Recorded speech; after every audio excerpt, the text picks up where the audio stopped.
इतके लाभलेले आहेत आमचे बापूरावजी काकासाहेब नगराध्यक्ष मुरुम, तसेच युवा नेतृत्व यांच्याकडे उद्याचं भविष्य म्हणून बघितलं जातं उमरगा तालुक्याचं ते आमचे शरणभया पाटील साहेब.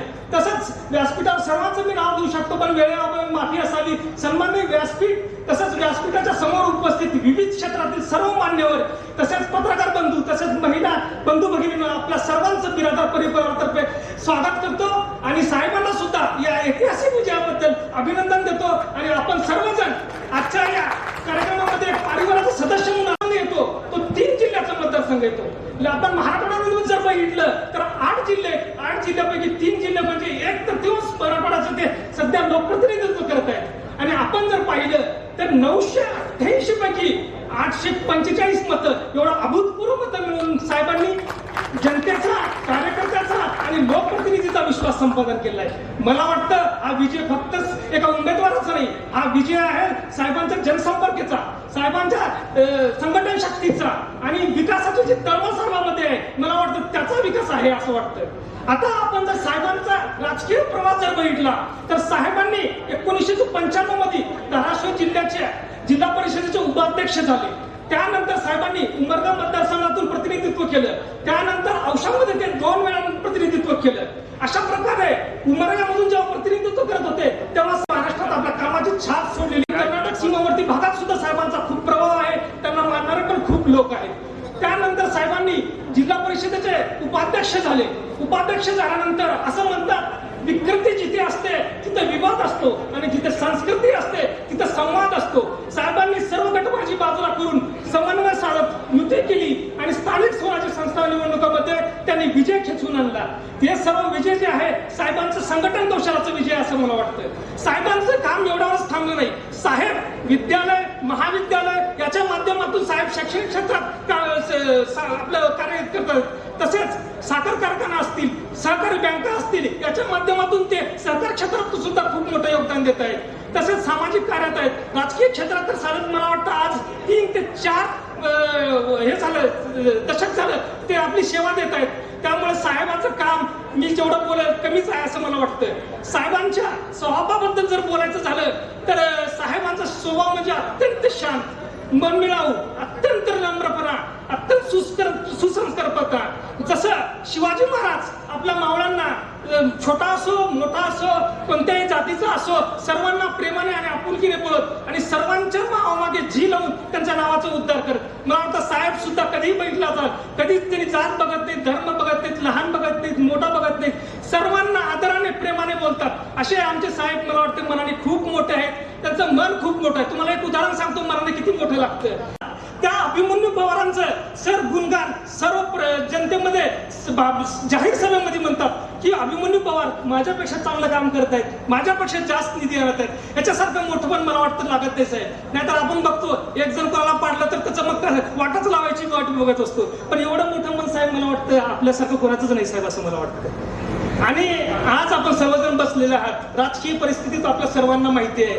राजकारणामध्ये तरुणांनी यशस्वी नेतृत्व करण्यासाठी काय केलं पाहिजे असं मी एकदा साहेबांना विचारलं तर साहेब म्हणले मातृत्व ज्याला कळत नाही त्याला पितृत्व करता येत नाही. मातृत्व ज्याला कळत नाही त्याला पितृत्व करता येत नाही आणि ज्याला पितृत्व कळत नाही त्याला मित्रत्व करता येत नाही आणि ज्याला मित्रत्व कळत नाही त्याला नेतृत्व करताच येणार नाही. अशा प्रकारे मातृत्व पितृत्व कर्तृत्व हे जर चांगलं जोपासलं तर तुम्ही नेतृत्वाच्या यशस्वीतेवर पोहोचता. हे साहेबांकडे बघून मला असं वाटतं. जेव्हा आम्ही साहेबाच्या कुटुंबामध्ये बघतो साहेब आपल्या कुटुंबात आपल्या मित्र परिवार लागली, जेव्हा नगराध्यक्ष पद जाहीर झालं आणि जेव्हा विशाल फंक्शन हॉलमध्ये पत्रकारांनी भडीमार केला की धनशक्ती विरुद्ध जनशक्ती आणि एक वडिली का असं, पण साहेबाचं तुम्ही रिएक्शन बघितलं असं अत्यंत शांत आणि अत्यंत संयमी पण विजय तरी कामातून विजय खेचून आला. नगराध्यक्ष पद हे माहितीकडे आलं. अशा प्रकारे साहेब अत्यंत शांत आणि संयमी स्वरूपाचे. मला वाटतं आजच्या राजकारणातील युवा पिढीने सुद्धा साहेबांचे हे गुण घेतले पाहिजेत. दुसरं राजकारण जेव्हा आले साहेब म्हणतात राजकारणाचा जन्मच हा समाजासाठी झालेला असतो. राजकारण्यांनी सेवा समर्पण आणि त्याग ठेवला पाहिजे. याच्यासाठी एक उदाहरण साहेबांनी दिलं की एका झाडाला आग लागली होती आणि त्या झाडाचे पाणी आणि फांदे जळत होते आणि त्या झाडावर एक पक्षी बसला होता. एक वाटेकरू तिथून जात होता साहेब. ते वाटेकरू म्हणला अरे पक्षी तुला तर फांदे पंख आहेत पण तू उडू शकतो पण का उडत नाही.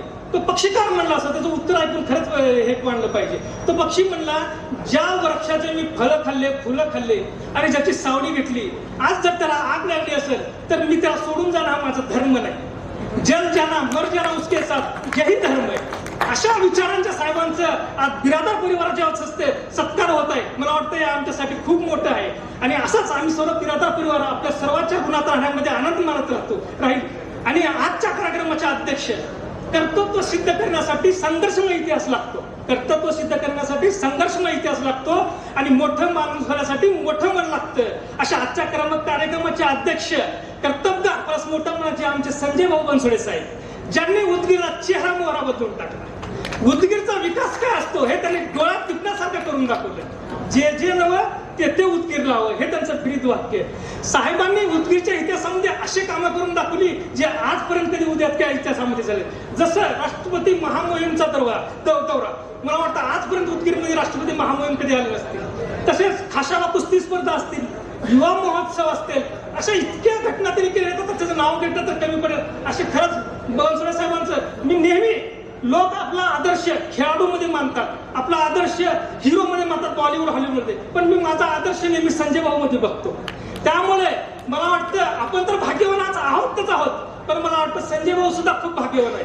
कारण ज्या उदगीरमध्ये मराठ्यांनी लढाई जिंकली आणि त्या लढाईमुळे आज संपूर्ण भारतामध्ये उदगीर आणि उदगीरचा किल्ला इतिहासमय झाला, त्या भूमीमध्ये संजय भाऊंना आज नेतृत्व करण्याची संधी भेटत आहे आणि राज्य करण्याची संधी भेटत आहे. मला वाटतं संजय भाऊचं सुद्धा नशीबवान आहेत, ते सुद्धा भाग्यवान आहेत असं मला वाटतं. शेवटी एवढंच म्हणतो, शिवरायानंतर छत्रपती नाही, शिवरायानंतर छत्रपती नाही, माऊलीनंतर समाधी नाही, रामानंतर आचरण नाही, रावणानंतर श्रीमंती नाही आणि गंधर्वानंतर गायन नाही आणि उदगीर जवळचा जर विकास पाहिजे असेल तर मला वाटतं बनसोडे साहेबाशिवाय पर्याय नाही. बनसोडे साहेब जास्त काही बोलत नाही, आवर्त घेतो. सर्व साहेबांना पुनश्च एकदा अभिनंदन करतो आणि साहेबांच्या पुढील राजकीय आणि सामाजिक वाटचालीसाठी शुभेच्छा देतो आणि साहेबांकडून एक अपेक्षा करतो की मराठवाड्याच्या गतीसाठी आम्हाला बळ आणि ऊर्जा तुमच्यामुळे भेटलेली आहे साहेब. एवढी अपेक्षा करतो आणि माझं प्रस्ताव संपवतो. जय हिंद, जय महाराष्ट्र.